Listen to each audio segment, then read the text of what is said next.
আসসালামু আলাইকুম। প্রিয় দর্শক, নির্বাচনের আগে আগে একটা নির্বাচনী ইশতেহার প্রকাশের একটা নিয়ম আছে। বিভিন্ন রাজনৈতিক দল তার এই ইশতেহারটা প্রকাশ করে যে তারা নির্বাচিত হলে পর তারা কিভাবে দেশ চালাবে, তারা কি কি কাজ করবে না করবে, তার একটা সম্ভাব্য একটা তালিকা, একটা অঙ্গীকার তারা জনগণের সামনে উপস্থাপন করে। এর মধ্যে আমরা দেখেছি এনসিপি তাদের নির্বাচনী ইশতেহার ঘোষণা করেছে। জামায়াতে ইসলামও গতকাল রাতে একটা 5 তারকা হোটেলে তাদের নির্বাচনী ইশতেহার ঘোষণা করেছে। বেশ সাজানো গোছানো ছিল ইশতেহারটি, যদিও ইশতেহার নেয়ার মধ্যে বেশ সমালোচনাও হয়েছে। আমি একটা খুব ইন্টারেস্টিং একটা সমালোচনা দেখলাম প্রথম আলো পত্রিকায়। আমার কাছে এই সমালোচনাটা বেশ খেটে খুঁটে করা হয়েছে আর কি। মিস্টার নাদিম মাহমুদ নামে একজন গবেষক, উনি দেশের বাইরে থাকেন, উনি এই সমালোচনাটা করেছেন। এটা একটু আপনাদের বলি সমালোচনাটা কেমন ছিল।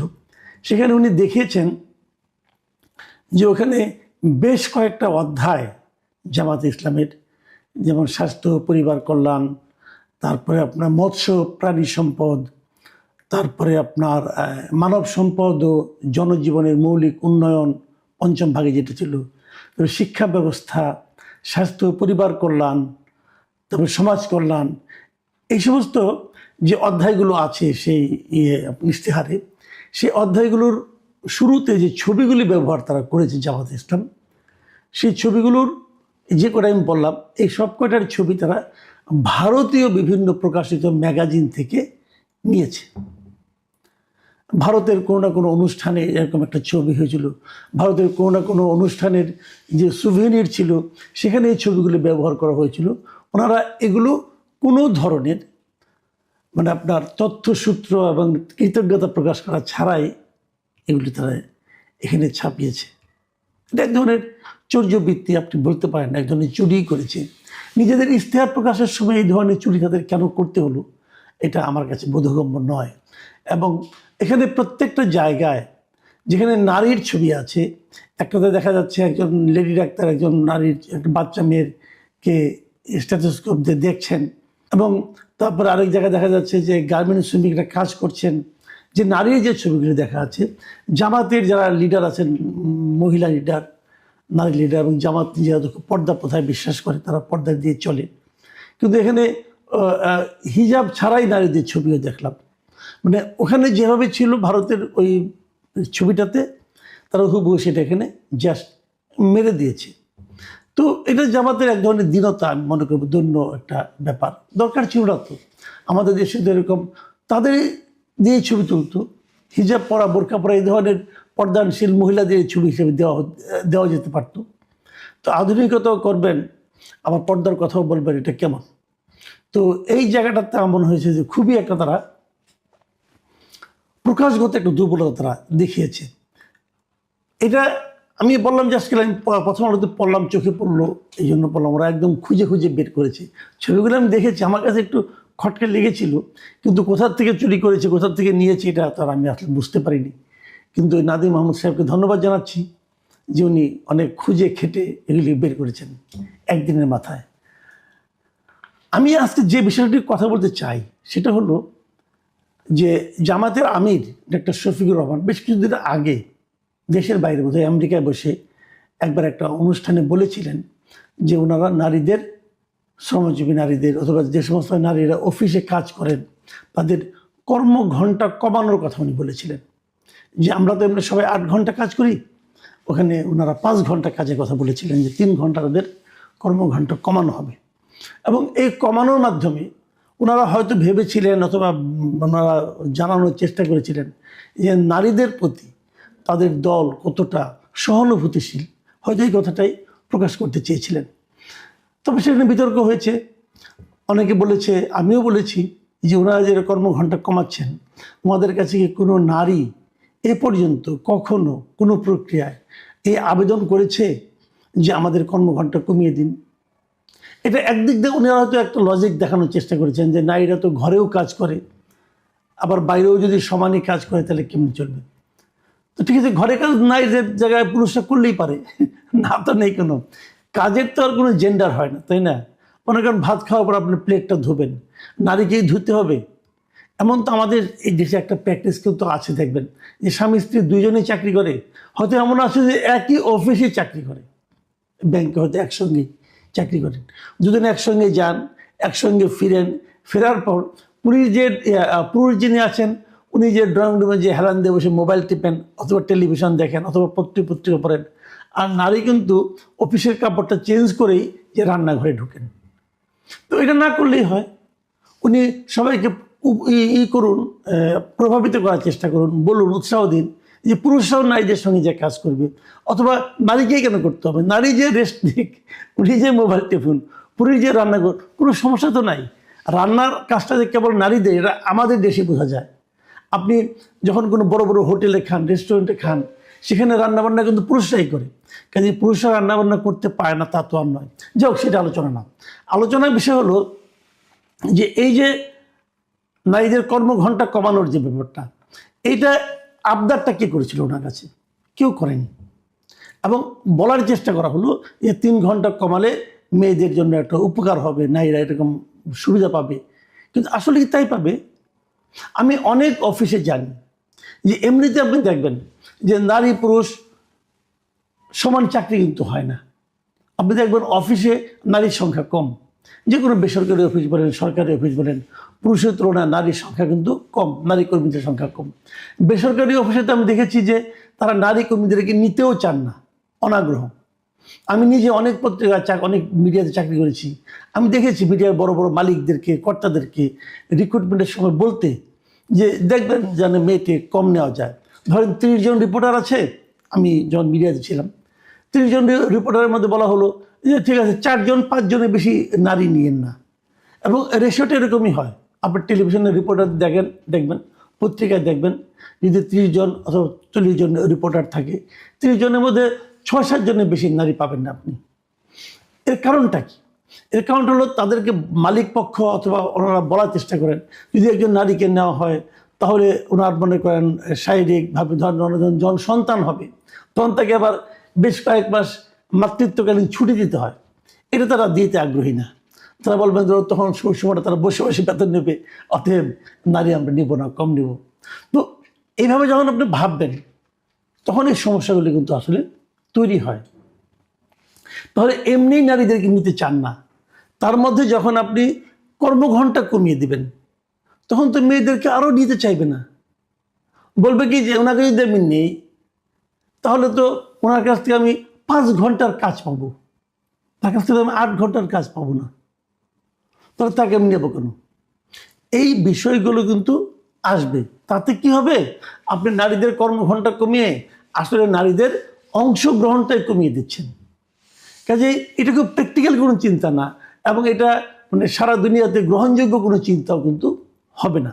আবার ধরুন আমার এখানে যে নারী 5 ঘন্টা কাজ করবে এবং এই কর্মঘণ্টায় এইভাবে কাজ যারা অভ্যস্ত হয়ে যাবে, তারা যখন দেশের বাইরে যাবে, ওখানে যে যখন নারী পুরুষ সমান সমান কাজ করতে হবে, তখন তো উনি কিন্তু অনভ্যস্ততার কারণে পারবেন না এবং উনি আরও বিপদে পড়বেন। কাজে এটা খুব লজিক্যাল না। যাই হোক, এই জামাতে ইসলামের যে আপনার ইশতেহার গতকালকে প্রকাশিত হয়েছে, সেখানে কিন্তু নারীদের এই কর্মঘণ্টার বিষয়ে কোনো কিছুই বলা হয়নি, বরঞ্চ নারীদের জন্য বিভিন্ন প্রজেক্টের কথা বলা হচ্ছে।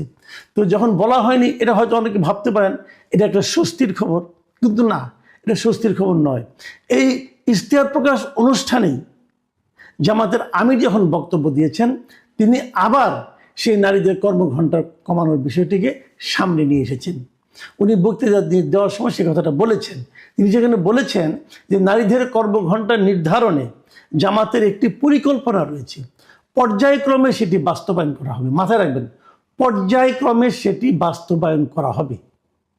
এবং তিনি সেটা ব্যাখ্যা করেছেন যে এক্ষেত্রে জামায়াতের পরিকল্পনা হলো একজন নারী শিল্প কারখানা বা প্রতিষ্ঠানে যত ঘন্টা কাজ করবেন তার টাকা মালিক পক্ষ দেবে, বাকিটা সরকারের দায়। তার মানে একজন মালিকের এখানে যদি একজন নারী শ্রমিক 5 ঘন্টা কাজ করে তাহলে উনি 5 ঘন্টা বেতন পাবেন, কিন্তু ওনার তো 8 ঘন্টা কাজ করতে লাগে। এই যে বাকি যে 3 ঘন্টা, এটা সরকারের দায়। মানে কি? তাহলে সরকার তাকে দিবেন নারীকে। যদি উনি ক্লিয়ার করেন নাই, উনি সরকারের দায় বলেছেন, ধরলাম সরকারি এটা নারীটাকে আরও 3 ঘন্টা টাকা দিলেন, তাহলে নারীটা হয়তো চলে গেল, কিন্তু এর মাধ্যমে ওই প্রতিষ্ঠান কি নারী শ্রমিক নেওয়ার জন্য আগ্রহী হবে? হবে না। এটা হবে একটা জটিল সমস্যা। আর যদি একটা বিপ্লবী এবং যুগান্তকারী পদক্ষেপ হয়েই থাকে, তাহলে ওনারা এটাকে ওনাদের ইশতেহারে আনলেন না কেন? ইশতেহারে কেন আনলেন না? আনেননি কারণ ওনারা ভেবেছেন এটা ইশতেহারে আনলে হয়তো একটা বড় বিতর্ক হতে পারে এবং এটা ডকুমেন্টেড একটা বিষয় হয়ে যাবে। তখন সেটা নিয়ে যে বিতর্কটা হবে, সেই বিতর্কটা হয়তো তারা ফেস করতে পারবে না। কিন্তু বলার আনন্দে উনি বলে দিয়েছেন যে এটা পর্যায়ক্রমে হবে। পর্যায়ক্রমে মানে মানে আজকে হবে না, আজকে কিছু হবে, অথবা ধরুন এই প্রতিষ্ঠানে হবে, হয়তো প্রথমে হয়তো ব্যাঙ্কগুলিতে হয়ে গেল, তারপর হয়তো শিক্ষাক্ষেত্রে হয়ে গেল। এখন ভাবেন তো আপনি শিক্ষাক্ষেত্রে, ধরেন স্কুলে টিচার, একটা নারী মানে 5 ঘন্টা পরে চলে গেল, তাহলে স্কুলের কি হবে? যারা স্টুডেন্ট তাদের কি হবে? ওখানে যারা নারী শিক্ষার্থী তারাও কি কম পড়বে? তারাও কি 5 ঘন্টা পড়বে? ঘটনাটা কি হবে তাহলে? তাহলে যদি তারা 8 ঘন্টা পড়ে, তাহলে পুরুষ শিক্ষকদের উপর চাপ বেশি পড়বে না? স্কুল কীভাবে চলবে? তো এই যে ইমব্যালেন্সটা, এটা কীভাবে থামাবেন আমি জানি না। আমার ধারণা কি জানেন, এগুলো নিয়ে খুব একটা গবেষণা হয়নি। ওনারা গবেষণা না করেই কেবল কমন সেন্স থেকে এ ধরনের কিছু কথা বলে দিয়েছেন। এবং যে কথাটা আমি বারবার বলি, যে কমন সেন্স দিয়ে বড় কাজ করা যায় না। কমন সেন্স অবশ্যই গুরুত্বপূর্ণ, কিন্তু আপনি যখন রাষ্ট্রীয় কোনো একটা সিদ্ধান্ত নেবেন, সমাজের জন্য যখন একটা দীর্ঘস্থায়ী সিদ্ধান্তে যাবেন, তখন কমন সেন্সের উপর নির্ভর করেন না। ডাক্তার শফিকুর রহমান আমার ধারণা সেই কাজটাই করেছেন, এবং হয়তো ওনার মনে এটা আছে। উনি হয়তো দলকে খাওয়াতে পারছেন কিনা জানি না, তাহলে উনি বারবার ওটা আবার বলছেন কেন? এবং এটার মধ্যে আমি একটা মানে অভিসন্ধিও দেখি।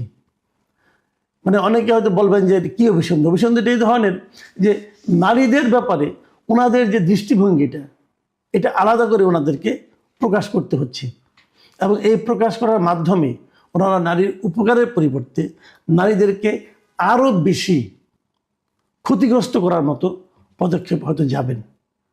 কারণ নারীরা নেতৃত্বে আসতে পারবেন না, ওনারা নারীদেরকে মনোনয়ন দেবেন না, যেটা নাকি কয়েকদিন আগে জুলাই সনদে ওনারা স্বাক্ষর করে আসছেন যে ওনারা নির্বাচনে 5% নারীকে মনোনয়ন দেবেন।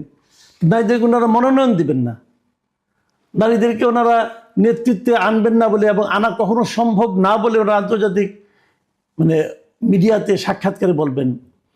এবং সর্বশেষ যে স্ক্যান্ডালটা, যে এক্স হ্যান্ডলারের যে ওনার যে আপনার নারী বিষয়ক যে মন্তব্য, খুব অশ্লীল একটা মন্তব্য, উনি বলেছেন যে ওটা নাকি ওনার হ্যাক হয়েছিল। তো এখন পর্যন্ত যতগুলি জায়গায় পেয়েছি এটা নিয়ে নানা ধরনের আলোচনা হচ্ছে, কিন্তু উনি নিজে অস্বীকার করেছেন যে উনি বলেন নাই। তো আমি এটা নিয়ে আর আলোচনা করতে চাই না, যেহেতু উনি অস্বীকার করেছেন, আমি ওনার অস্বীকারটাকে নিচ্ছি। তো এই সব মিলিয়ে এই দলটিকে আমার কেন যেন মনে হচ্ছে ওনারা নারীদের নিয়ে কোনো একটা পরিকল্পনা করছেন। সেই পরিকল্পনাটা আলটিমেটলি ইতিবাচক পরিকল্পনা নাকি নেতিবাচক ষড়যন্ত্র, এটা এখনই বোঝা হয়তো কঠিন হয়ে যাবে। তবে আমি এটুকু বলতে পারি, মহান আল্লাহ রাব্বুল আলামিন যদি তার সময়ের যে চাকা এই বাংলাদেশের ক্ষেত্রে স্বাভাবিকভাবে তিনি পরিচালনা করেন,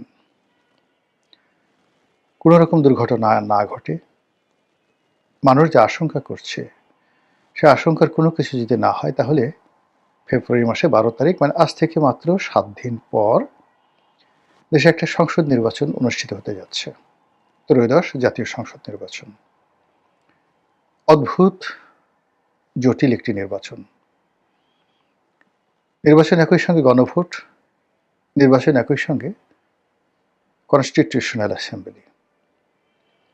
এই নির্বাচন একই সঙ্গে জাতীয় সংসদ নির্বাচন এবং জুলাই আগস্ট সনদের যে বাস্তবায়ন, সেই বাস্তবায়নের ম্যাগনা কার্টা। কোনটি আগে?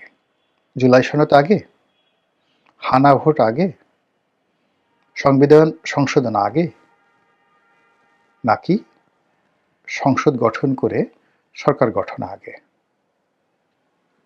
এগুলো নিয়ে রাজনৈতিক দল যারা স্টেক হোল্ডার রয়েছেন তারা এখন পর্যন্ত কোনো প্রশ্ন করছেন না।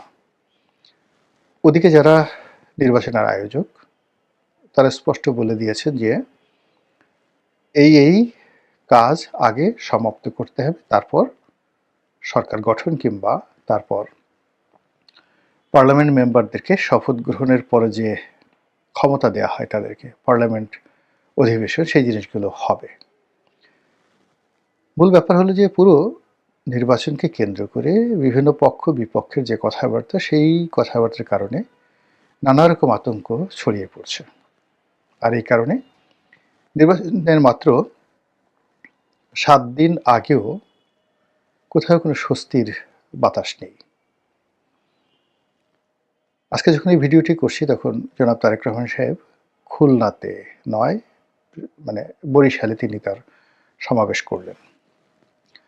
তো বরিশালের যে বেল পার্ক নামকরা রাজনৈতিক ময়দান, সেখানে তিনি বক্তব্য দিয়েছেন। আর তার বক্তব্যের মধ্যে একটি কথা এসছে যে তিনি গুপ্ত সংগঠন স্পষ্টতই জামাত শিবিরকে লক্ষ্য করে বলেছেন যে তারা গোপনে 2 নম্বর বা নকল ব্যালট এবং নকল সিল, ব্যালটে সিল মারা যে সিল, এটি তৈরি করছে। তাহলে বোঝার চেষ্টা করুন যে বিএনপি নির্বাচন নিয়ে কি চিন্তা করছে, কি আতঙ্ক তার মধ্যে কাজ করছে। অন্যদিকে জামাত সরাসরি কোনো কনস্পিরেসি থিওরিতে তারা যাচ্ছে না। তারা কেবলমাত্র বিএনপিকে টার্গেট করে যেটা বলার চেষ্টা করছে যে বিএনপি যেভাবে সুখ স্বপ্ন দেখছে নির্বাচনে জয়লাভ করার, সেই ব্যাপারে জনগণকে সতর্ক করার জন্য জামাত বলার চেষ্টা করছে যে তারা অতীতে যখন ক্ষমতায় ছিল 2 হাতে টাকা রোজগার করেছে, চাঁদাবাজি করেছে, জুলুম করেছে, জাহেলিপনা করেছে, জালেম হয়েছে। আর গত 17 মাসে বাংলার যত অনাথ সৃষ্টি পথে ঘাটে মাঠে সব বিএনপি করেছে। ক্ষমতায় না গিয়ে তারা যদি এই কাজ করে, ক্ষমতায় গেলে তারা কি করবে? কাজেই তাদেরকে ভোট দেবেন না, আমাদেরকে ভোট দিন। এই যে প্রচার এবং প্রোপাগান্ডা, সেই প্রোপাগান্ডার মধ্যে আওয়ামী লীগ নেই, শেখ হাসিনা নেই, আওয়ামী লীগের ভোটও নেই। অনেকে অবশ্য চেষ্টা করছেন যে আওয়ামী লীগের ভোটারদেরকে প্রলুব্ধ করার জন্য। মির্জা ফখরুল থেকে শুরু করে অনেক যারা নেতৃবৃন্দ রয়েছেন, যাদের এলাকাতে নির্বাচনের ময়দানে বেশ প্রতিযোগিতার একটা পরিবেশ তৈরি হয়েছে, সেখানে আওয়ামী লীগের ভোট অপরিহার্য হয়ে পড়েছে। কিন্তু আমার জানা মতে হাতে গোনা 4-5টি বা 8-10টি সংসদীয় আসনে বিএনপির যে প্রার্থী, সে জয়ের ব্যাপারে বা পরাজয়ের ব্যাপারে ভীত সন্ত্রস্ত। বাকি যারা আছে সবাই নাকে তেল দিয়ে ঘুমোচ্ছে, ফলে তারা মনে করছে যে এখানে আওয়ামী লীগের ভোট দরকারই নেই, তারা এমনি হেসে খেলে বিজয়ী হবে। তো সেই ক্ষেত্রে 2026 সনের ফেব্রুয়ারি মাসে 12 তারিখে যে ত্রয়োদশ সংসদ নির্বাচন হচ্ছে, সেখানে আসলে কি হতে পারে? প্রথমত কি হতে পারে? আবার যে বক্তব্য, আমি আবার যে 6 সেন্স দিয়ে যেটা চিন্তা করছি, সেটা আবার আপনাদেরকে একটু স্মরণ করাই দেই, যে কথাগুলো গত 17 মাসে বলেছি। সেটি হলো যে নির্বাচন চমৎকারভাবে অনুষ্ঠান করানোর জন্য একটি রাষ্ট্রের যে শক্তি দরকার, সামর্থ্য দরকার, আইন শৃঙ্খলার যে উন্নতি দরকার, প্রশাসন যন্ত্রের যে তাগদ দরকার, এটি এখন বলতে গেলে শূন্যের কোঠায়। এখানে সবকিছু চলছে সুন্দরভাবে যদি পরিস্থিতি স্বাভাবিক থাকে। আর যদি পরিস্থিতি অস্বাভাবিক হয়, এ রাষ্ট্রে, এই সমাজে আপনাকে আশ্রয় দেওয়ার, প্রশ্রয় দেওয়ার, আপনাকে রক্ষা করার কোনো উপসর্গ নেই। এখানে ডক্টর মোহাম্মদ ইউনূস থেকে শুরু করে একেবারে প্রান্তিক জনগোষ্ঠীর একজন অসহায় মানুষ মবের কবলে পড়লে বা যে কোনো বিরূপ পরিস্থিতিতে পড়লে তিনি অসহায় হয়ে পড়বেন। আইজি সাহেব, সেনাপ্রধান থেকে শুরু করে প্রধান বিচারপতি, কেউ নিরাপদ নন এই বাংলায়। এরকম একটা আইনের শাসন। তো এই আইনের শাসনের অবস্থার দিকে বিবেচনা করলে একটি সুষ্ঠু, অবাধ, নিরপেক্ষ নির্বাচন হওয়াটা নিঃসন্দেহে এখানে এতটা অসম্ভব একটা বিষয়, যেটি একটা সুয়ের পেছন দিয়ে যদি উট ঢোকানো হয় সেরকম। এই কথাটা গত 17 মাস ধরে বলে আসছে। দ্বিতীয়ত যেটা আছে যে যদি এই নির্বাচন হয়, এত কিছুর পরে নির্বাচন হয়, একটি দুর্বল ঝুলন্ত পার্লামেন্ট, দুর্বল সরকার, সেই সরকারের উপরে অসংখ্য চাপ, অর্থনৈতিক, সামাজিক, রাজনৈতিক চাপ, এবং সেই চাপ মোকাবেলা করে সেই সরকার 6 মাস সুস্থভাবে সরকার পরিচালনা করবে, এটা কোনো রাজনীতিতে অলৌকিকত্ব ঘটার সম্ভাবনা নেই। মানে এখন নির্বাচন হওয়াটার ক্ষেত্রে যদি বিন্দু পরিমাণ সম্ভাবনা থাকে, নির্বাচনের পরে যে সরকার আসবে তাদের পক্ষে এই বাংলায় একটি সরকার পরিচালনা করা সেই বিন্দু পরিমাণ সম্ভাবনাও থাকে না। এটা হলো বাস্তবতা। কিন্তু তারপরে হচ্ছে। কেন হচ্ছে? এর কারণ হলো আপনাকে যদি চট্টগ্রামে যেতে হয়, আপনাকে হাইওয়ে দিয়ে যদি যেতে হয়, তাহলে আপনাকে কুমিল্লা পার হতে হবে, দাউদকান্দি, কুমিল্লা, ফেনী, হাইওয়ে দিয়ে এই জায়গাগুলো স্টেশনগুলো পার হতে হবে। নৌপথে যেতে হলে আপনাকে অনেকগুলো স্টেশন পার হতে হবে। আমাদের যে সময় এটা তো থেমে থাকে না। গত 15 বছরে নয়, স্বাধীনতার পরে আমরা যে ভুলগুলো করেছি, প্রত্যেকটা ভুলের দায় আমাদের এই জনগণকে পোহাতে হয়েছে। এবং যারা অন্যায় করেছেন, সিঙ্গেল একজন লোক আপনি খুঁজে পাবেন না যে পৃথিবীতে রাজনীতির অঙ্গনে অন্যায় করেছেন সেটা 1954 থেকে আজ অবধি, আর সেটার দায় পরিশোধ করেননি, দুর্ভোগ দুর্দশা পোহাননি, এরকম কোনো সিঙ্গেল লোক নেই। কাজেই অতীতে যারা অন্যায় করেছেন, সেটা 71-এ জামাত কিংবা বিভিন্ন সময় রাষ্ট্র ক্ষমতা থেকে বিএনপি, সেই দায় মোচন না করা পর্যন্ত কখনোই তাদের কপালে ভালো কিছু জুটবে না। এটা হলো প্রকৃতির নিয়ম। দ্বিতীয় নিয়ম হলো, একবার যদি রাজনীতিতে কেউ ব্যাকফুটেজে চলে যায়, সামনে আসার সম্ভাবনা নেই বললেই চলে। সব জিনিস পুনরায় রিবিল্ড করা যায়, কিন্তু রাজনীতির ক্যারিয়ারে রিবিল্ড করা যায় না। কখনো কখনো পিপিলিকার পাখা হয় মরিবার তরে, কখনো কখনো কিছু কিছু পিপিলিকা বের হয়ে আসে গর্ত থেকে, পাখা গজায় মূলত মানে আবার জ্বলে পড়ে অঙ্গার হওয়ার জন্য। রাজনীতির ময়দানে যখন অস্বাভাবিক কোনো কিছু ঘটে, একেবারে যেটিকে বলা হয় উত্তপ্ত কোনো কিছু ঘটনা ঘটে, তখন অনেকগুলো মানুষ, সুযোগ সন্ধানী মানুষ সামনে এগিয়ে আসে। অতীতের যারা পাপী তাপী তারাও সামনে চলে আসে, মনে করে যে আমরা কোনো অন্যায় করিনি, অন্যায় যদি করতাম তাহলে লোকজন এত তালি দিচ্ছে কেন। এই মানুষগুলো বের হয়ে আসে। আসার পর যখন এই উত্তপ্ত অবস্থা থাকে না, মুহূর্তের মধ্যে সবকিছু কুল হয়ে যায়, সঙ্গে সঙ্গে এই সমাজ, রাষ্ট্র, দেশ, কাল তাদেরকে একেবারে টুটি চেপে ধরে। ফলে সমাজ একেবারে ক্লিন হয়ে যায়, আর নতুন একটি সমাজ গড়ে ওঠে। এটাই মহাকালের ইতিহাস। আমরা সম্ভবত শেখ হাসিনার পতনের ফলে আওয়ামী লীগের দুর্বৃত্তদেরকে হারিয়েছি। এর বাইরে অন্য যারা দুর্বৃত্ত ছিল, যারা দুর্ভোগ দুর্দশা ভোগ করেছেন বিভিন্ন সময়, আল্লাহ তাদেরকে সুযোগ দিয়েছিলেন তওবা করার, ভালো হওয়ার। তারা কতটুকু তওবা করেছেন, কতটুকু ভালো হয়েছেন, গত 17 মাসে আপনারা হাড়ে হাড়ে টের পেয়েছেন। যাদেরকে আমরা মজলুম মনে করতাম, তারা যে জালেম হলে কত বড় জালেম হতে পারে, গত 17 মাসে আমরা সেটা দেখেছি। কাজেই এক্ষেত্রে প্রকৃতির যে নিয়ম, সেই নিয়ম হলো সময়ের বিবর্তনে এই যে নতুন যারা জালেম হিসাবে দেখা দিয়েছে, নতুন যারা অত্যাচারী হিসাবে অভিষিক্ত হয়েছে, তাদেরকে আরেকটি প্রাকৃতিক শিক্ষা দেওয়ার জন্য প্রকৃতি প্রস্তুত হয়ে আছে। তো সেই দিক যদি আপনি বিবেচনা করেন, 12 তারিখ অবশ্যই তো আমাদের জীবনে আসবে। কিভাবে আসবে একমাত্র আল্লাহ রাব্বুল আলামিন জানে। কিন্তু যদি নির্বাচনের যে স্বাভাবিক গতি, এই গতি অনুযায়ী চলে, তাহলে আমাদের দেশে যেটি হয়, হঠাৎ করে একটা ঘটনা ঘটে।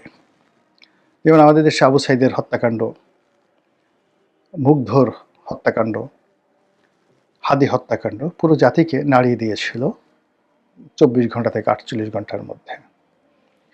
এরকম অদ্ভুত, অস্বাভাবিক, নির্মম, নিষ্ঠুর কোনো ঘটনা যদি পুরো জাতিকে নাড়িয়ে না দেয়, তাহলে 12 তারিখের পথে যেতে আমাদের কোনো পথে বাধা আসবে না।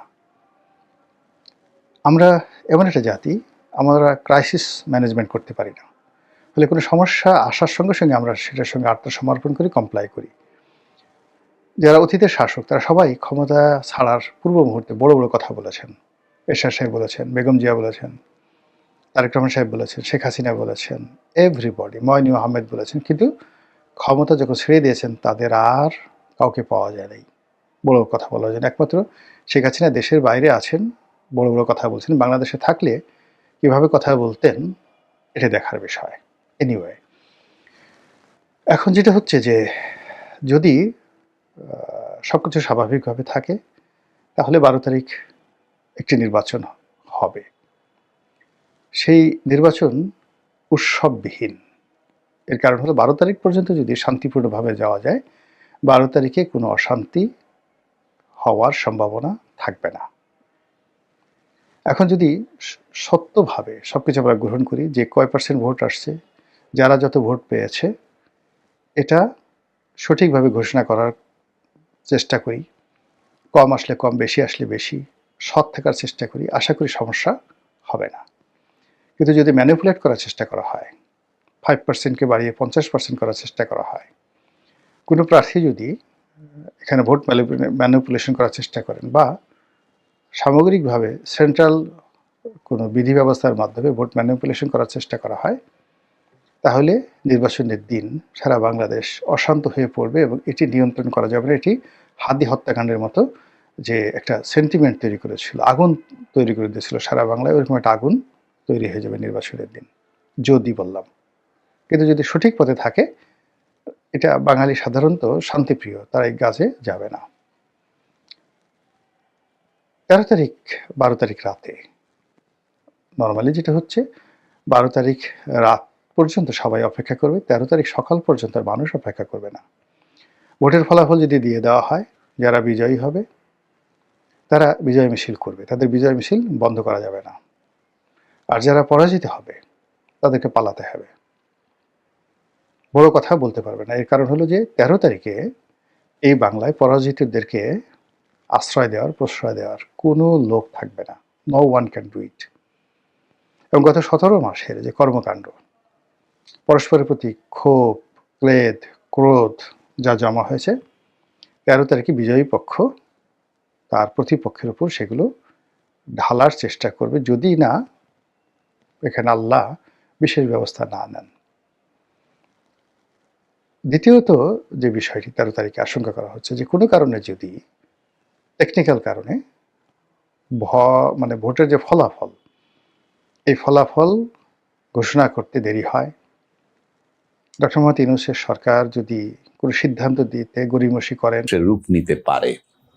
বাংলাদেশে যখন নির্বাচনী প্রচারণা শুরু হয়ে গেছে এবং বিভিন্ন দল তাদের প্রার্থী নির্বাচন করে চলছেন, বিএনপি ইতিমধ্যে 237 জনের মনোনয়ন মোটামুটি কনফার্ম করেছে, এনসিপিও তাদের মনোনয়ন দেওয়া শুরু করেছে, জামাত তো বেশ কিছু আগেই তারা মনোনয়ন দিয়েছে। তাহলে নির্বাচনে একটা গন্ধ পাওয়া যাচ্ছে, বা এই গন্ধটা পাওয়াই উচিত। কিন্তু মুশকিল অন্য জায়গায়।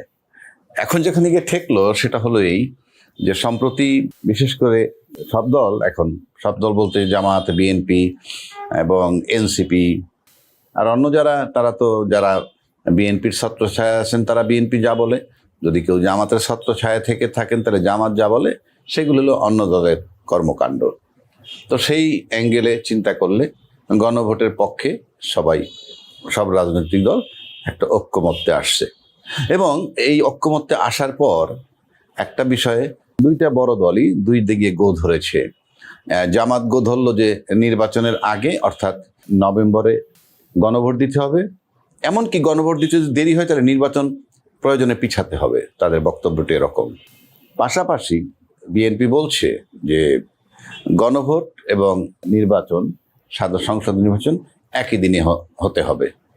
এই যখন আলোচনা চলছে, তার আগে আমাদের প্রধান উপদেষ্টা সম্প্রতি, যেহেতু ঐক্যমত্য হইতে পারে না এই সমস্ত রাজনৈতিক দলগুলো, এবং তারপরে একটা রাজনৈতিক দলের পক্ষ থেকে তাদের বিরুদ্ধে অভিযোগ উঠেছে যে সরকার তাদের সাথে প্রতারণা করেছে, তো সেই হিসাব করে সবকিছু মিলিয়ে আবার সরকার রাজনৈতিক দলের কাছেই ফেরত দিছে তাদের ঐক্যমত্যে আসার জন্যে 7 দিনের টাইম দিয়েছে।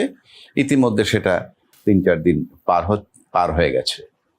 তো জানা গেছে যে জামাতের পক্ষ থেকে নাকি বিএনপির কাছে ফোন কল করা হয়েছিল এবং সেই ফোন কলের কোনো সাড়া পাওয়া যায়নি, পাশাপাশি এই কথাও চলমান আছে যে আঙ্গুল সোজা নয়, প্রয়োজনে বাঁকা আঙ্গুল বাঁকা করে ঘি নিতে হবে জামায়াতের, এবং কোনো হাঙ্কি ফাঙ্কি চলবে না, এই ধরনের কথা তারা বলেছে।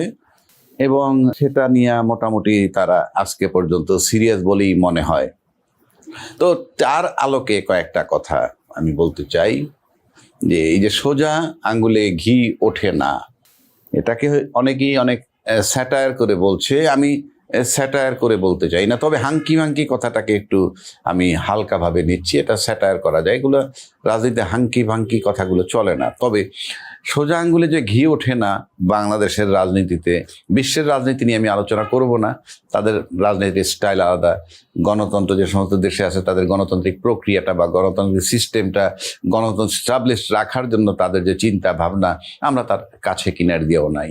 আমরা যেমন খালি চিৎকার করে বলি আমাদের গণতন্ত্র রক্ষা করতে হবে, প্রথম তো গণতন্ত্র থাকতে হবে, তারপর না রক্ষা করা। যেই জিনিসটা নাই সেটা রক্ষা করবো কেমনে? বাংলাদেশে কোনো গণতন্ত্র নাই, তো নাই বিধায় এখন যদি বলি গণতন্ত্র রক্ষা করা, আগে গণতন্ত্র আসার যে প্রক্রিয়া সেটা নিশ্চিত করতে হবে। প্রথম গণতন্ত্র আসতে হবে, তারপরে তাকে রক্ষা করার ব্যাপার। যাই হোক, সেই আলোচনায় আমি যাচ্ছি না, এখন সেটা বড় আলোচনা। এখন প্রশ্ন হচ্ছে যে আঙ্গুল বাঁকা করে হলেও তারা ঘি তাদের নিতেই হবে। এই কথাটার অর্থ যেটা দাঁড়ায় সেটা হলো গণভোটটা তাদের আগে আদায় করতে হবে, এছাড়া আমার কাছে কোনো ইয়ে নাই। তবে হ্যাঁ, রাজনীতিতে আঙ্গুল বাঁকা করে সবকিছু নিতে, আঙ্গুল সোজা করে কেউ কিছু পেয়েছে বলে আমার জানা নাই। এই উপমহাদেশের কথা যদি আমি বলি, যে 1947 সালে যখন ভারত এবং পাকিস্তান দুটো ভাগ হলো, সেটা তো সোজা আঙ্গুলে হয়নি, আঙ্গুল বাঁকা করে একটা আন্দোলনের মাধ্যমে হয়েছে। তারপরে সেখান থেকে যখন আবার রাষ্ট্রভাষা উর্দু চাপিয়ে দেওয়া হলো বাংলাদেশের পূর্ব পাকিস্তানের উপরে, তখন এখানে আন্দোলন করা হয়েছে, সেটা 52-এর ভাষা আন্দোলন। ওখানে আঙ্গুল বাঁকা করা হয়েছে, সোজা আঙ্গুলে রাষ্ট্রভাষা বাংলা হয়নি। বরকত সালাম, রফিক, জব্বার তারা তাদের জীবন দিয়ে ভাষাটাকে রেখেছে, ওটাই বাঁকা আঙ্গুল রাজনীতিতে। এরপর যদি 1971 সালের দিকে আসি, সেখানে কিন্তু এই পাকিস্তানের প্রধানমন্ত্রী হওয়ার কথা ছিল বঙ্গবন্ধুর, সেই সুযোগ তারা দেয়নি। অবশেষে সেটার যে আন্দোলন হইল তার বিরুদ্ধে, সেই আন্দোলনটা আস্তে আস্তে টার্ন নিল লিবারেশন ওয়ারের দিকে, আঙ্গুল বাঁকা করেই। বঙ্গবন্ধু তখন বাংলাদেশের পক্ষে, অর্থাৎ বাংলাদেশ বানানোর পক্ষে আঙ্গুলকে এমন বাঁকা করলেন যে শেষ পর্যন্ত দেশ স্বাধীন হতে বাধ্য হলো। তার মানে আঙ্গুল বাঁকা করেই সবকিছু আদায় করতে হয়। আবার বাংলাদেশে যদি আমরা আসি, আমরা এরশাদ সাহেব টেক ওভার করলেন 1982 সালে। এই টেক ওভার করাটাও মোটামুটি বাঁকা আঙ্গুল বলা চলে, যে গ্রাউন্ড উনি করেছেন, দুর্নীতিতে জর্জরিত হয়ে গেছিল ইত্যাদি ইত্যাদি ইস্যুতে। তারপরে যখন এরশাদের পতন আবার আসলো 1990 সালে, তখন কি সোজা আঙ্গুলে এরশাদ সাহেব পদত্যাগ করেছিলেন? করেননি। এবং সেখানে তিন দলীয় আন্দোলন হইলো, বিএনপি, জামাত এবং আওয়ামী লীগ মিলে আঙ্গুলে এমন বাঁকা করলেন যে নুরুদ্দিন সাহেব বলতে বাধ্য হয়েছিলেন, তৎকালীন আর্মি চিফ, যে আর সম্ভব না, এবং এই বাঁকা আঙ্গুল দিয়ে এরশাদকে সরানো হয়েছে। আবার 1996 সালে একইভাবে জাতীয় পার্টি, জামাত এবং আওয়ামী লীগের আন্দোলনের মুখে তত্ত্বাবধায়ক সরকার আনতে বাধ্য হলো তৎকালীন সরকার, সেটা বাঁকা আঙ্গুল বাঁকা করার প্রক্রিয়ায়, অর্থাৎ আঙ্গুল বাঁকাই করতে হয়। অর্থাৎ এই যত রাজনৈতিক অধিকার আদায় করা হয়েছে সব বাঁকা আঙ্গুল দিয়ে। এরপরে যখন 111 আসলো, সেটাও বাঁকা আঙ্গুলের মাধ্যমে, সহজভাবে আসেনি। ফখরুদ্দিন সাহেবকে কেউ সহজভাবে অ্যালাউ করেছিল? করেননি। অর্থাৎ বাঁকা আঙ্গুল দিয়ে সবকিছু করতে হয়। তারপরে যদি আমি আসি জুলাইয়ের যে অভ্যুত্থান, আঙ্গুল সোজা করে কি হয়েছিল? আন্দোলন যখন তুঙ্গে, তখন কিন্তু ক্ষমতাসীন শেখ হাসিনা আঙ্গুল বাঁকা করতে করতে করতে করতে 80% বাঁকা করে ফেলেছেন, 20% বাকি ছিল। সেই 20% যখন বাঁকা করতে চাইলেন, প্রশাসনের বিরূপ মনোভাবে সেটা আর বাঁকা করতে পারলেন না। সেটা জানার পর মাঠে আন্দোলনকারীরা বাকি 20, অর্থাৎ 100% আঙ্গুল তারা বাঁকা করে ঘি তাদের কাছে নিয়ে গেলেন। তার মানে হচ্ছে আঙ্গুল বাঁকা করেই সবকিছু আদায় করতে হয়, সহজভাবে কেউ কিছু দেয় না। খুব সিম্পলি যদি বুঝাইতে চাই, মানুষ আরো সহজে বুঝাই যে আপনার সন্তান যখন আপনার কাছে একটু দামি এক জোড়া জুতা চেয়ে বসলো 4, 5, 6 বাচ্চা, আপনি তখন একটু গো ধরেন, এত দামি জুতো দেওয়া যাবে না। বাচ্চা যখন ডিটারমাইন্ড থাকে দিতে হবে নাহলে স্কুলে যাব না, দিতে হবে নাহলে খাবো না, ইত্যাদি ইত্যাদি, গো ধরার অনেকগুলো রাস্তা। ওটা কি বলে? আঙ্গুল বাঁকা। একটা পর্যায়ে মা বাবা দুজনের সিদ্ধান্ত, না ঠিক আছে ছেলেকে এক জোড়া জুতা কিনে দেওয়া হোক, এটাকে বলে বাঁকা করে আদায় করা। তো জামাত এখন মাঠে নেমেছে বাঁকা করে গণভোট আগে আদায় করার জন্যে। কতখানি বাঁকা করছে তা আমরা জানি না, তবে বিএনপির মতো বড় দলের সামনে এই বাঁকা আঙ্গুল টেকার কথা নয় যদি বিএনপি আবার আঙ্গুলটাকে বাঁকা করে। কিন্তু মুশকিল অন্য জায়গায়। মুশকিলটা হচ্ছে দুই পক্ষই যে আঙ্গুল বাঁকা করতে থাকে, তাহলে এটা একটা সংঘর্ষের রূপ নিতে পারে। তখন সেটা কামাল, আপনার কি মনে হয়? একটা জিনিসকে আমি এটা আগে যখন বলেছিলাম তখন আমি ব্যাখ্যা করেছিলাম যে এটা মূলত যে কারণটা হয়েছে যে 24 আগস্টের সময় থেকে সারা দেশে আওয়ামী লীগের নেতাকর্মীদের উপর এক ধরনের টর্চার করা হয়েছে, তাদেরকে উপর নানা ধরনের আপনার বাড়িঘর জ্বালিয়ে দেওয়া হয়েছে, গণ মামলায় তাদেরকে আসামি করা হয়েছে এবং তাদের অনেকের ব্যবসা বাণিজ্য পর্যন্ত তারা কিন্তু লুটপাট করে নিয়ে গেছে, ছিনতাই করেছে, দখল করেছে। এবং এই কাজগুলো মূলত যারা ঘটিয়েছে তারা বিএনপি অথবা বিএনপির অঙ্গ সংগঠন অথবা বিএনপির নামধারী, মানে বিএনপি না কিন্তু বিএনপির নাম ধারণ করে তারা করছে। যে কারণে আওয়ামী লীগের যারা ভোটার ছিল তাদের বিএনপির লোকজনের উপর এক ধরনের ক্ষোভ ছিল, এক ধরনের হতাশা ছিল, এক ধরনের রাগ ছিল। ওই সময় কিন্তু জামাত তাদেরকে এক ধরনের প্রোটেকশন দিয়েছে, অনেক জায়গায় আপনার আশ্রয় দিয়েছে। এবং এই জন্য আমি বলেছিলাম যে একটা আওয়ামী লীগের ভোটাররা কোন দিকে যাবে এটা নির্ভর করবে। কিন্তু ওই সময় আমি যখন বলেছিলাম তখন পর্যন্ত জামাতের প্রতি আওয়ামী লীগের ভোটারদের যে ধরনের একটা আকর্ষণ ছিল অথবা তাদেরকে ভোট দিতে পারার একটা সম্ভাবনা ছিল, এখন আমার যেন মনে হয় কেন যেন এটা একটু চেঞ্জ হয়েছে। আসলে তো এক একটা কারণ ঘটে, ওই কারণের উপর নির্ভর করে কিন্তু অনেক কিছু পরিবর্তন হয়। এখন যেটা চেঞ্জ হয়েছে বলে আমি মনে করি সেটা হলো যে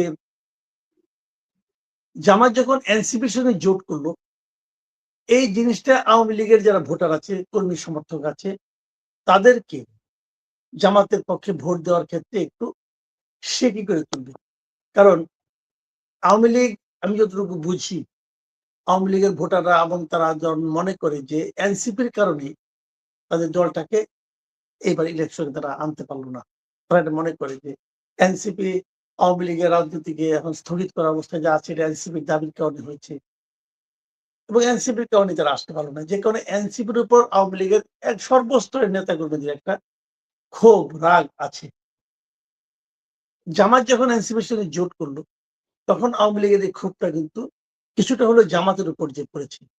এবং অনেক আওয়ামী লীগের লোকজন মনে করে যে যদিও এনসিপি সামনে থেকে আওয়ামী লীগকে স্থগিত করার দাবি করেছিল, নিষিদ্ধের দাবি করেছিল, কিন্তু আসলে পেছন থেকে পুরো জিনিসটাকে জামাতে উস্কে দিয়েছে।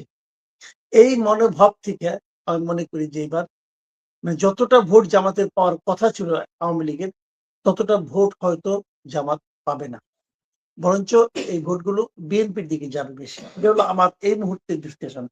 প্রতিটা ঘটনার প্রেক্ষিতে বিশ্লেষণ চেঞ্জ হয়, এখানেও তাই হয়েছে। কিন্তু ওই যেটা বললাম আগে যে আসলে আওয়ামী লীগের নিয়ন্ত্রণ করবে নির্বাচনটা কেমন হবে। যেমন এখন যদি আওয়ামী লীগ সিদ্ধান্ত নেয় যে তারা এই নির্বাচন প্রতিহত করবে, যদি সিদ্ধান্ত নেয় তাহলে কিন্তু নির্বাচনে ঝামেলা হবে। কিন্তু আওয়ামী লীগের সিদ্ধান্ত নেবে বলে এখন পর্যন্ত মনে হচ্ছে না, বরং আওয়ামী লীগ চায় যে নির্বাচনটা শান্তিপূর্ণভাবে হয়ে যায় এবং এটা সবাই চায় এবং এই চাওয়ার কারণে নির্বাচনটা হয়তো শান্তিপূর্ণভাবে হয়েও যাবে। তারপর দেখা যাবে কি হয়।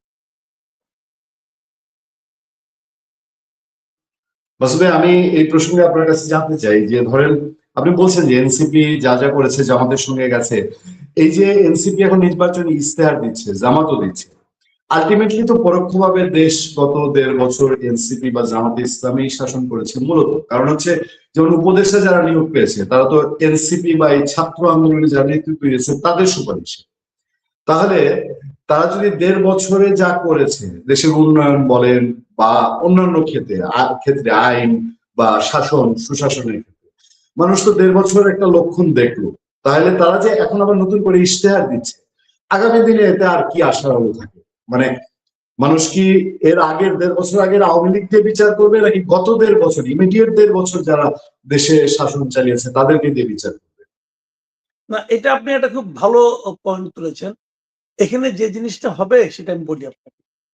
এই জিনিসটা হলো গিয়ে যে এই 1.5 বছর আমরা মনে করি, আমরা বলে থাকি যে এই সরকারের উপর এনসিপির একটা প্রভাব ছিল, খুব বেশি ছিল। হ্যাঁ? এবং এনসিপি এবং জামাতের প্রভাব ছিল। কিন্তু তার মানে এই না, এটা এনসিপি এবং জামাত চালিয়েছে। এটা ডক্টর ইউনূসের লোকজনই চালিয়েছে। কিন্তু তাদের উপর তাদের একটা প্রভাব ছিল। তাদের অনেক দাবি তারা মানত। কিন্তু আবার দেখবেন এনসিপির লোকজন কিন্তু এখন আবার বলছে যে সরকার অথবা নির্বাচন কমিশন তারা বিএনপিকে ক্ষমতায় বসানোর জন্য অনেক কিছু করছে। এটাও আছে। আবার যখন এই সরকার প্রধান ডক্টর ইউনূস যখন লন্ডনে যে তারেক রহমানের সঙ্গে দেখা করলেন, তখন কিন্তু এই জামাত আবার গোস্সা করেছিল, তারা মন খারাপ করেছিল, তারা ইউনূসের সমালোচনা করেছিল। কাজেই তাদের কথা অনুযায়ী তাদের প্রভাব সরকারের মধ্যে থাকা আর তারা নিজেরা সরকার চালানো, এই জিনিসটা কিন্তু এক কথা না। কাজেই তারা তাদের মতো করে দেখেন আপনি জামাত এবং এনসিপি দুইটা তো জোটবদ্ধ হয়ে ইলেকশন করতেছে। কিন্তু দুইটার আপনারা যদি আপনার দেখেন, ইশতেহার দেখেন, দেখবেন ইশতেহারের মধ্যে কিন্তু পার্থক্য আছে। দুইটার ইশতেহার কিন্তু একরকম না।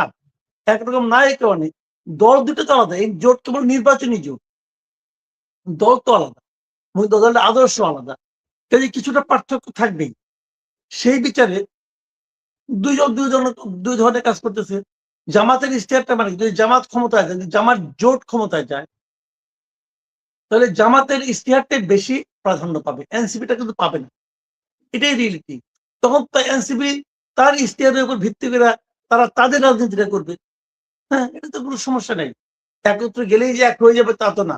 যেমন ধরেন আপনার বিএনপি এবং জামাত, তারা তো নির্বাচনী ঐক্য করেছিল। একবার না একাধিকবার করেছিল। এবং তারা তো সেই নির্বাচনী ঐক্যের মাধ্যমে যখন যখন ক্ষমতায় গেছে, একবার তো জামাতের 2 জন মন্ত্রীও ছিল। কিন্তু পলিসিটা কিন্তু নির্ধারণ করতো বিএনপি। যারা বড় দল তারাই এটা করে সাধারণত। কারণ ভাই, আমি আবার একটু বিএনপি আওয়ামী লীগ প্রসঙ্গে থাকতে চাই। যদি বিএনপি, যেমন এর মধ্যে শেখ হাসিনাকে ইন্টারভিউ আমাদের চোখ পড়েছে, যেখানে তাকে প্রশ্ন করা হয়েছিল যে বিএনপি ক্ষমতায় গেলে তারা কিভাবে দেখবেন বিষয়। তিনি যেখানে বলেছিলেন যে তিনি আশা করেন বিএনপি ক্ষমতায় গেলে তার দলের উপরে নিষেধাজ্ঞা বিএনপি প্রত্যাহার করে নেবে। আপনি কি মনে করেন যে বিএনপি ক্ষমতায় গেলে আওয়ামী লীগের উপর সদয় হবে? এটা বলা বড় কঠিন। কঠিন এই কারণে যে বিএনপির মূল প্রতিদ্বন্দ্বী তো ভাই আওয়ামী লীগ, জামাত না। এটা কিন্তু মাথায় রাখেন। এবং জামাতেরও কিন্তু মূল প্রতিদ্বন্দ্বী আওয়ামী লীগ, বিএনপি না। এখন আওয়ামী লীগ নাই বলে তারা নিজেরা ইলেকশন করতেছে। বিএনপি এবং জামাতের দেখেন বাংলাদেশে এই দুটা দলের মূল রাজনীতিটা কি বলেন তো? বিএনপি এবং জামাতের মূল রাজনীতিটা কি? যখন আওয়ামী লীগ থাকতো, যদি আওয়ামী লীগ এই মুহূর্তে থাকতো, অথবা আপনি যদি 2008-এর নির্বাচনের কথা ধরেন, অথবা 2001-এর নির্বাচনের কথা ধরেন, যদি আপনি সেই নির্বাচনে আওয়ামী লীগ বনাম বিএনপি জামাতের জোট যেটা আছে, এদের মূল রাজনৈতিক বক্তব্য এজেন্ডা কি ছিল? মূল এজেন্ডা ছিল ভারত বিরোধিতা। আওয়ামী লীগের হলো ভারত প্রেম, আর বিএনপি এবং জামাতে হলো ভারত বিরোধিতা। এই হলো মূল বিরোধটা। আর অন্যান্য যেগুলি বিরোধ, সেগুলোতে ভাই খুব একটা বোঝার ব্যাপার। আমি কি সাধারণ মানুষ অতটা বুঝি যে মনে করেন কোনটার উপর ট্যারিফ কি পরিমাণ দিবে, কোনটা মেয়েদের জন্য কি নিয়ম কানুন করবে, ছেলেদের জন্য স্কুলের শিক্ষা, এগুলি অত মানুষ কি বদার নাই। বা আলোচনা কিন্তু ওইটা নিয়ে। তো এখন ভারতের ব্যাপারে বিএনপিও ভারত বিরোধী রাজনীতি করে, জামাতও ভারত বিরোধী রাজনীতি করে। এখন এদের মধ্যে বিরোধ এখন অন্যান্যগুলি কিন্তু তারা টেনে আনছে।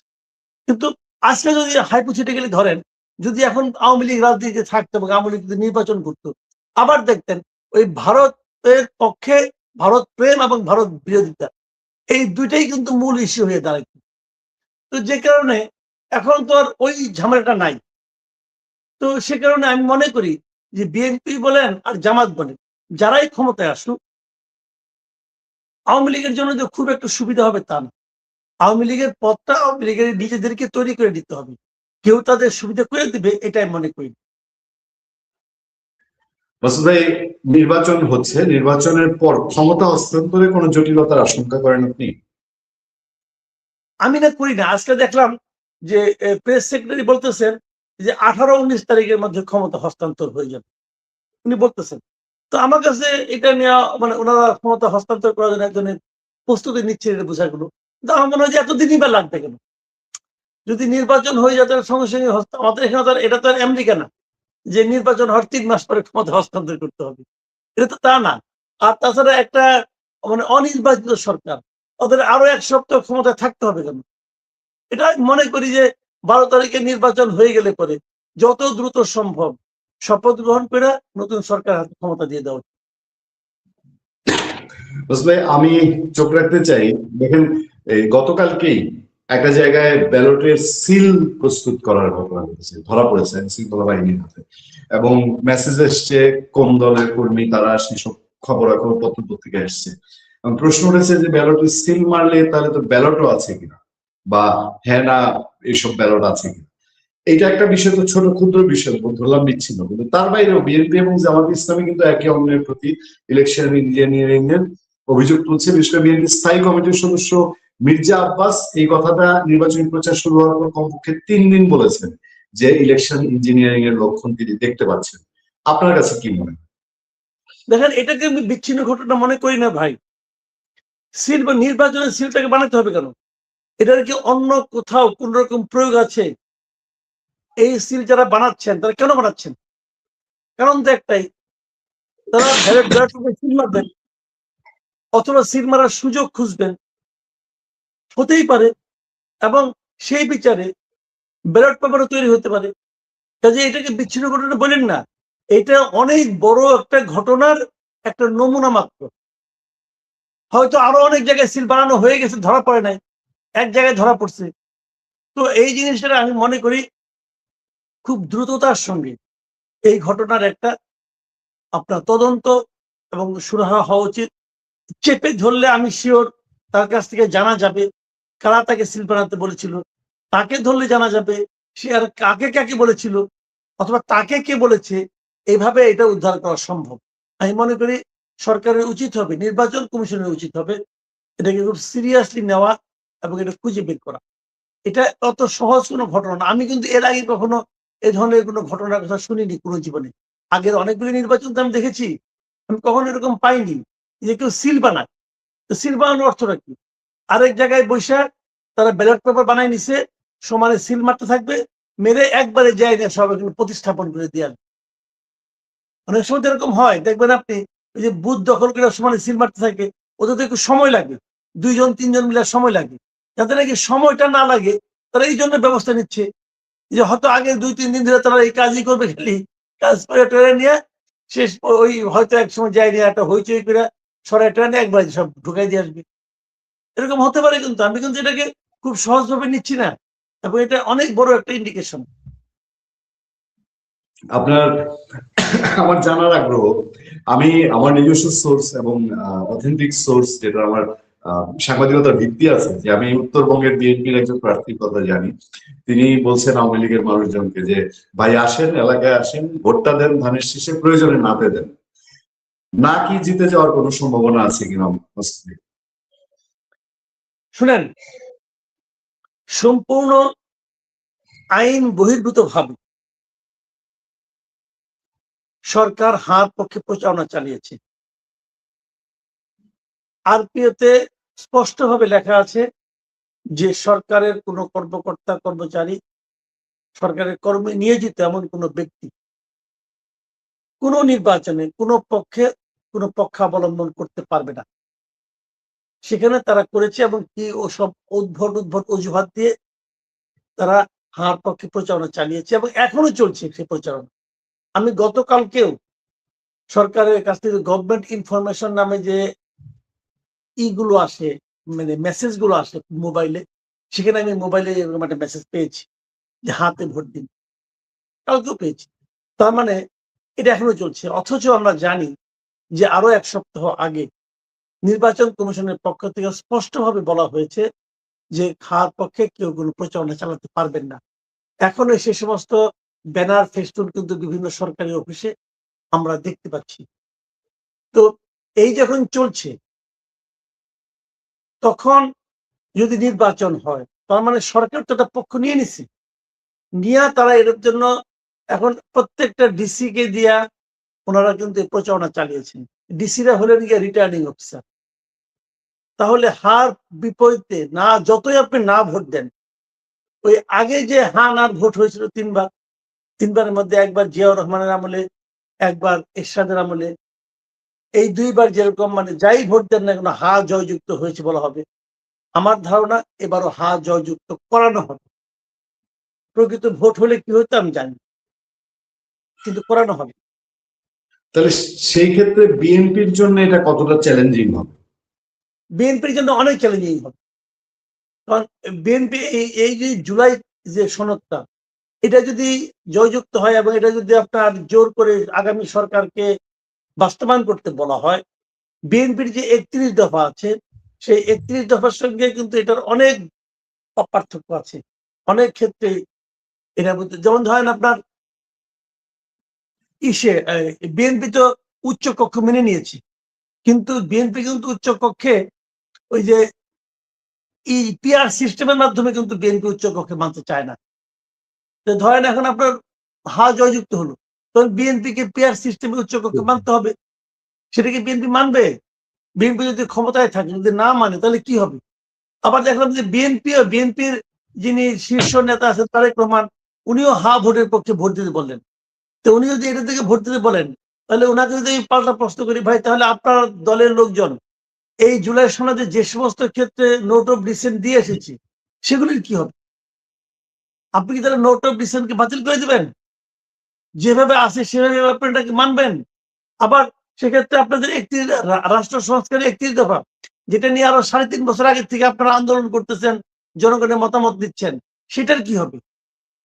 কাজেই এটা কিন্তু বিএনপির জন্য আমি মনে করি একটা মোটামুটি আপনার মানে মাইনকে চেপে পড়বে বিএনপি কিন্তু।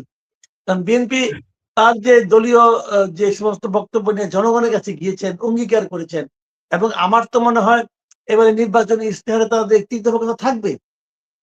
তাহলে তারা ৩১ দফা মানবেন, নাকি এই ডক্টর আলী রিয়াজের এই জুলাই সনদ মানবেন? কাজে এটা বিএনপির জন্য খুবই একটা মানে আমি মনে করি উভয় সংকট হতে পারে। এটা নিশ্চয়ই একটা অপ্রস্তুত অবস্থা। আমি এটা নিয়ে সম্পূর্ণ একটা প্রশ্ন করবো যে তাদের যারা ভোটাররা আছেন, তারা কি তারেক রহমান সাহেবের এই হ্যাঁ ভোট চাওয়ার কারণে একটু বিব্রতকর অবস্থায় পড়বে না? এবং এবং আওয়ামী লীগের ভোট যদি তারা চান, আওয়ামী লীগের ভোট যদি তারা চান, তাহলে এই জায়গাটায় কি একটু পিছিয়ে পড়বে না? না আওয়ামী লীগের ভোটাররা তো কনফিউশনে পড়ে যাবে, তারা কি করবে? মানে বিএনপি কে ভোট দিতে হতে যাওয়ার পারে, জন্য। শুনেন, এটা আপনার সামষ্টিক ভাবে একটা সমস্যা তৈরি করতে পারে। আবার অনেক অনেক সময় অনেক হবে কি, যে মনে করেন হয়তো কেউ যে বিএনপি কে ভোট দিবে, আওয়ামী লীগের ভোটারদের কথা যদি বলি, তারা তাদের মন মতো হা না দিবে। আওয়ামী লীগ ভোটাররা সম্ভবত নাতে ভোট দিবে বেশি, আমার ধারণা। অথবা আওয়ামী লীগ আবার এমনও করতে পারে কিন্তু এটা মানুষের মন তো।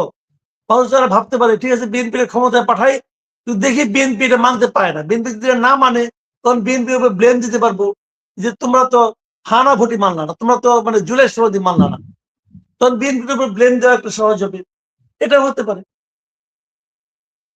মুস্তফা ভাই, আমি সর্বশেষ একটা প্রসঙ্গ দিয়ে আজকে শেষ করতে চাই। সেটা হলো যে এই ১ সপ্তাহ ধরে এই ঘটনাটার রেস চলছে, আজকেও চলছে। জামাতের আমিরের এক্স হ্যান্ডেল হ্যাক হওয়া, মানে এটাকে কথিত বলবো নাকি রহস্যময় বলবো, কারণ হচ্ছে এটার সঙ্গে গিয়ে শেষ পর্যন্ত বঙ্গভবন জড়িত হলো।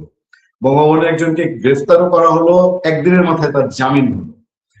এবং ডিবি একটা দ্বৈত অবস্থানের একটা প্রেস কনফারেন্স করলো, বললো যে এগুলো ফরেন্সিক পরীক্ষার মাধ্যমে নিশ্চিত হওয়া যাবে তিনি হ্যাক করেছেন কিনা। আবার তাকে গ্রেফতারটাও কিন্তু করা হলো। এসব নিয়ে নানান অস্থিরতার কথা শোনা যায়। শেষমেশ এসে আপনার কি মনে হচ্ছে এই পুরো বিষয়টা, মানে পরে যে আইনি প্রক্রিয়াগুলো বা একটার পর একটা ভাব দেখলাম, এটা বিষয়টা কি হলো? শুনেন, আমি একটা কথা বলি, জিনিস হলো কি, জামাতের আমিরের এক্স হ্যান্ডেলের যে লেখাটা ছিল, সেটা নিয়ে জামাত আসলে ভালোভাবে হ্যান্ডেল করতে পারে না। এখানে জামাতের আনাড়িপনা প্রকাশিত হয়েছে, এবং এটা হ্যাক হয়েছে কি হয় নাই, যেহেতু এটা বিতর্কের মধ্যে আছে, এটা নিয়ে আমি সরাসরি কোনো মন্তব্য করতে চাই না। এই কারণে আমি জানি না জামাতের আমির একজন সিনিয়র পলিটিশিয়ান, উনি যখন দাবি করছেন ওনার একটা হ্যাক হয়েছিল, তো এর বিপরীতে যতক্ষণ পর্যন্ত আমি অকাট্য প্রমাণ না পাবো ততক্ষণ পর্যন্ত আমার অনুমানের উপর ভিত্তি করে আমি কথা বলতে চাই না। আমি এটাই অনেক থাকতে চাচ্ছি। সন্দেহ করার মতো অনেক কিছু আছে। আমি বলি আপনাকে, সন্দেহ করার মতো অনেক কিছু আছে। অনেকে নানাভাবে সন্দেহ করছেন, যারা নাকি এই ভালো বুঝেন আইটি, তারাও বলছেন যে না, হ্যাক হলে এত তাড়াতাড়ি এটা উদ্ধার করা সম্ভব না, অনেক কিছু হচ্ছে। কিন্তু তারপরেও আমি বলবো যে আমি এটা নিয়ে সরাসরি জামাতের আমির মিথ্যা বলেছেন এটা আমি ভাবতে চাই না। কারণ দেখেন, আমাদের দেশে সামনে যে নির্বাচনটা হচ্ছে, সেই নির্বাচনে যেই জিতুক, এটা তো নিশ্চিত যে জামাতের আমির যদি ক্ষমতায় যেতে না পারেন, যদি প্রধানমন্ত্রী না হন, বিরোধী দলের নেতা তো হবেন, এতে তো কোনো সন্দেহ নাই। তা আমার দেশের বিরোধী দলের নেতা অথবা প্রধানমন্ত্রী মিথ্যা কথা বলে, এটা আমার জন্য কোনো সম্মান বয়ে আনে না। কাজে আমি ওই লাইনে যাবই না। আমার বক্তব্যটা অন্য জায়গায় এরকম যে এই বক্তব্যটাকে, জামাতের আমিরের নামে যে বক্তব্যটা আছে এখানে, এই বক্তব্যটাকে জামাত অন্যভাবে হ্যান্ডেল করতে পারত, জামাত অন্যভাবে ব্যাখ্যা দিতে পারত। জামাত যদি তারা দিয়েও থাকে, বলছে যদি তারা তাদের ভুল স্বীকার করতে পারত। এগুলো মানুষের হয়, মানুষের মধ্যে ভুল হয় না, হতেই পারে। স্লিপ অফ টাং যদি হয়, স্লিপ অফ পেনও হতে পারে, স্লিপ অফ রাইটিংও হতে পারে, বলতে পারতো। জামাত অন্য ব্যাখ্যাও দিতে পারতো, বলতে পারতো যে আমি যেটা বলতে চেয়েছি সেটা হলো গিয়ে যে মানে মহিলারা যখন কাজে যায়, কাজে যাওয়ার ফলে তাদেরকে আসলে প্রকারান্তরে আমার নানা ধরনের নির্যাতনে, নানা ধরনের বুলিং এর শিকার হতে হয়। উনি ওই অর্থে বলেছেন, ওই দিকে ঠেলে দেওয়া হচ্ছে, এই ধরনের নানা রকম ব্যাখ্যা কিন্তু উনি দিতে পারতেন। কিন্তু তা না দিয়ে যে কথাটা বললেন, তখনই আবার মনে হয় তারা এটা দিলেন না কেন, অথবা এই ব্যাখ্যাটা না দিয়ে ওনারা কেন সরাসরি হ্যাকিং এর কথা বললেন,